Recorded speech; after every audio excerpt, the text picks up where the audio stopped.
पत्थर में भगवान नहीं होते, मिट्टी में भगवान नहीं होती, मठ, मंदिर, मस्जिद और चर्च में कोई भगवान नहीं होता।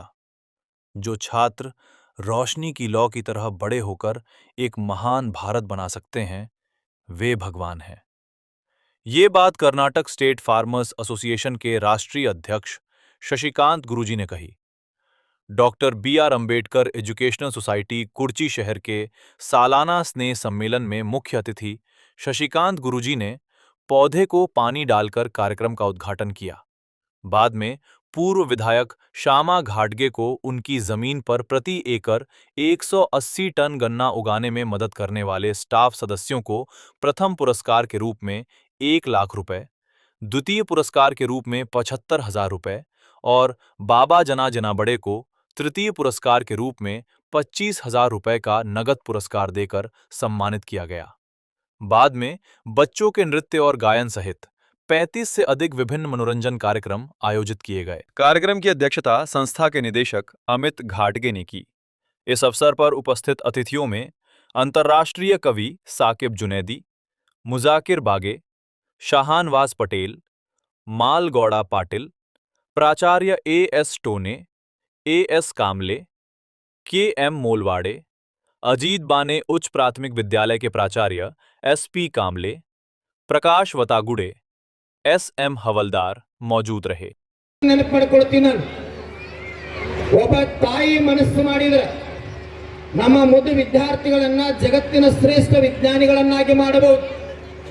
ಥಾಮಸ್ ಅಲ್ವಾ ಎಡಿಸನ್ ಅಂತ ಹೇಳಿ 3ನೇ ತರಗತಿ ಶಾಲೆ ಒಳಗೆ ಇರ್ತಾನ, ಶಿಕ್ಷಕರು ಕರೆಸ್ತಾರ, ತಾಯಿಗೆ ಹೇಳ್ತಾರ, ಒಂದು ಚೀಟಿ ಒಳಗೆ ಬರೆದು ಕೊಡ್ತಾರ, ನಿನ್ನ ಮಗ ಜ್ಞಾನ ಇಲ್ಲ, ನಾವು ಹೇಳಿದ ಅಕ್ಷರಗಳನ್ನು ತಿಳ್ಕೊಳ್ಳೋ ಸಾಮರ್ಥ್ಯ ಇಲ್ಲ, ಹಸಿ ದಡ್ಡದಾನ, ನಿನ್ನ ಮಗನನ್ನ ಶಾಲೆಯನ್ನು ಬಿಡಿಸಿ ಮನೆಗೆ ಕರ್ಕೊಂಡು ಹೋಗಂತೇಳಿ ಮುಖ್ಯ ಗುರುಗಳು ಚೀಟಿ ಒಳಗೆ ಬರೆದು ಕೊಟ್ಟು ಬಿಡ್ತಾರೆ. ಅವಾಗ ತಾಯಿಗೆ ದುಃಖ ಆಗ್ತದ. ಒಬ್ಬ ಶಿಕ್ಷಕರು ಹೇಳೋ ಮಾತಲ್ಲ, ಅಕ್ಷರ ಕಲಿದೇ ಇರ್ತಕ್ಕಂಥ ತಾಯಿ ಹೇಳ್ತಾಳ, ಸರ್ ಇವತ್ತೇನು ವಿಜ್ಞಾನದೊಳಗೆ ತಾವು ಪಾಠ ಮಾಡ್ತಾ ಇದ್ದೀರಿ, ಬಹಳ ದೊಡ್ಡ ಸಾಮರ್ಥ್ಯ ಜ್ಞಾನ ನಿಮ್ಮೊಳಗದ, ಅದರ ನೆನಪಿರಲಿ, ನನ್ನ ಮಗನನ್ನು ಯಾವ ರೀತಿಯಾಗಿ ಬೆಳೆಸ್ತೀನಿ ಅಂತಂದ್ರೆ ಮುಂದೊಂದು ದಿನ ಜಗತ್ತಿನ ಪಠ್ಯ ಪುಸ್ತಕದೊಳಗೆ ನನ್ನ ಮಗ ಸಾಧನೆ ಮಾಡಿದ್ರೆ ನೀವು ಹೇಳಬೇಕು ಜನರಿಗೆ, ಹಂಗೆ ಮಾಡ್ತೀನಿ ಅಂತ ಹೇಳ್ತಾಳೆ ತಾಯಿ. ಅವಾಗ ಅದೇನು ಅಸಡ್ಡೆ ಅನಿಸ್ತದ, ಅಸಂಬದ್ಧ ಅನಿಸ್ತದ. ಅದರ ತಾಯಿ ಹೆಂಗೆ ತಯಾರು ಮಾಡಿದ್ರು ಅಂದ್ರೆ, ಥಾಮಸ್ ಅಲ್ವಾ ಎಡಿಸನ್ ಹೆಂಗೆ ಬದಲಾವಣೆ ಆಗಿದ್ದ ಅಂತಂದ್ರೆ ತಾಯಿ ಮಾರ್ಗದರ್ಶನದೊಳಗ, ನಿರಂತರ ಪ್ರಯತ್ನದೊಳಗ ಇವತ್ತೇನು ಲೈಟ್ ಹತ್ತದಲ್ಲ, ಇದರೊಳಗೆ ಟಂಗ್ಸ್ಟನ್ ಅಂತ ಒಂದು ತಂತಿ ಬರುತ್ತದೆ. ಆ ತಂತಿಯನ್ನ ಕಂಡುಹಿಡಿದಿರ್ತಕ್ಕಂಥ ಜಗತ್ತಿನ ಶ್ರೇಷ್ಠ ವಿಜ್ಞಾನಿ ಯಾರಾದ್ರು ಅಂತಂದ್ರೆ ಥಾಮಸ್ ಅಲ್ವಾ ಎಡಿಸನ್ ಆಗಿ ಬದಲಾವಣೆ. ಯಾಕೆ ಈ ಮಾತನ್ನ ಹೇಳಿದೆ ಅಂತಂದ್ರೆ, ಯಾವ ವಿದ್ಯಾರ್ಥಿಯೊಳಗೆ ಯಾವ ಜ್ಞಾನ ಇರ್ತದೆ ಗೊತ್ತಿಲ್ಲ. ಬಹಳ ಜನ ಮಹಾತ್ಮರು ಯಾವ್ಯಾವುದಕ್ಕೋ ದೇವರಂತ ಕರೆದಾರ. ಬಸವಣ್ಣ ಒಂದು ಕಡೆ ಹೇಳ್ತಾನ, ಕಲ್ಲು ದೇವರು ದೇವರಲ್ಲ, ಮಣ್ಣು ದೇವರು ದೇವರಲ್ಲ, ಮರದಿಂದ ಮಾಡಿದ ದೇವರು ದೇವರಲ್ಲ, ಪಂಚಲೋಹಗಳಿಂದ ಮಾಡಿದ ದೇವರುಗಳು ದೇವರಲ್ಲ, ಸೇತು ಬಂದ ರಾಮೇಶ್ವರ, ಗೋಕರ್ಣ, ಕೇದಾರ ಮುಂತಾದ ಪುಣ್ಯಕ್ಷೇತ್ರದಲ್ಲಿರ್ತಕ್ಕಂಥ ದೇವರುಗಳು ದೇವರಲ್ಲ, ತನ್ನ ತಾನರಿತು ತಾನಾರೆಂದು ತಿಳಿದೊಡೆ ತಾನೇ ದೇವ ನೋಡ ಪ್ರಮಾಣ ಕೂಡಲ ಸಂಗಮ ದೇವ ಅಂತ ಬಸವಣ್ಣ ಹೇಳ್ತಾರೆ.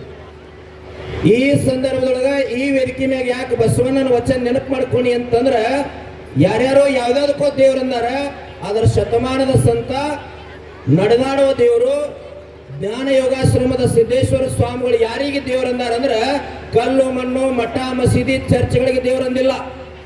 ಯಾರಿಗೆ ದೇವರಂದಾರ ಅಂದ್ರ, ಈ ಭವ್ಯ ಭಾರತವನ್ನ ಕಟ್ಟತಕ್ಕಂಥ ಜ್ಞಾನದ ನಿಧಿಯಾಗಿರ್ತಕ್ಕಂಥ ಬೆಳಗುವ ಜ್ಯೋತಿಯಾಗಿರ್ತಕ್ಕಂಥ ಮುದ್ದು ವಿದ್ಯಾರ್ಥಿಗಳು ನಡೆದಾಡೋ ದೇವರಂತ ಅವ್ರು ಕರೆದಾರ. ಯಾಕೆ ಕರೆದಿರಬೇಕು? ಈ ವಿದ್ಯಾರ್ಥಿಗಳೊಳಗೊಬ್ಬ ರಾಷ್ಟ್ರಪತಿ ಆಗಬಹುದು, ಎ.ಪಿ.ಜೆ. ಅಬ್ದುಲ್ ಕಲಾಂ ತಯಾರಾಗಬಹುದು, ಒಬ್ಬ ವಿವೇಕಾನಂದ ತಯಾರಾಗಬಹುದು, ಸಂಗೊಳ್ಳಿ ರಾಯಣ್ಣ ತಯಾರಾಗಬಹುದು, ಬಸವಣ್ಣ ತಯಾರಾಗಬಹುದು, ಚೆನ್ನಮ್ಮ ತಯಾರಾಗಬಹುದು. ಎಲ್ಲರೂ ತಯಾರಾಗ್ತಕ್ಕಂಥ ಶಕ್ತಿ ಅವರೊಳಗದ. ಆ ತಯಾರು ಮಾಡ್ತಕ್ಕಂಥ ಸಾಮರ್ಥ್ಯ ಯಾರೊಳಗದ? ಗುರು ಬಳಗದೊಳಗದ. ನಾನು ಬಹಳ ವಿಷಯದ ಆಳಕ್ಕೆ ಹೋಗೋದಿಲ್ಲ. ಸಾಮರಸ್ಯ ಅಂದ್ರೆ ಹೇಗಿರ್ಬೇಕು? ಹಾವೇರಿ ತಾಲೂಕಿನ ಸುಶನಾಳ್ ಅಂತ ಒಂದು ಗ್ರಾಮ ಬರ್ತದೆ. ಆ ಭಾಗದೊಳಗೆ ನಡೆದಾಡೋ ದೇವರಂತ ಹೇಳಿ ಬ್ರಾಹ್ಮಣ ಶರೀಫ್ ಸಾಹೇಬರಂತ 11 ವರ್ಷದ ಹುಡುಗಿ ಇರ್ತಾನೆ. ಪಾರಿವಾಳದ ಆಟ ಆಡಿಸ್ತಾ ಇರ್ತಾನ. ನಡೆದಾಡೋ ದೇವರಾಗಿರ್ತಕ್ಕಂಥ ಗುರು ಗೋವಿಂದ ಭಟ್ರು ಬರ್ತಾರ. ಶರೀಫ್ ಹೋಗಿ ಹಾದು ಬಿಡ್ತಾನ. ಅವಾಗ ಯಾಕೆ ಹಾದು ಅಂತಂದಾಗ ಶರೀಫ್ ಅಂತಾನ, ನೋಡ್ಲಿಲ್ರಿ ಅಪ್ಪ ಹಾದೆ ಅಂತಂದಾಗ, ಯಾರು ನಿಮ್ಮಪ್ಪ ಅಂತೇಳಿ ಗೋವಿಂದ ಭಟ್ರು ಕೇಳಿದ್ರು. ಶರೀಫನನ್ನ ನಮ್ಮನ್ನ ಕೇಳಿದ್ರೆ ಏನ್ ಹೇಳ್ತಿದ್ದೀವಿ?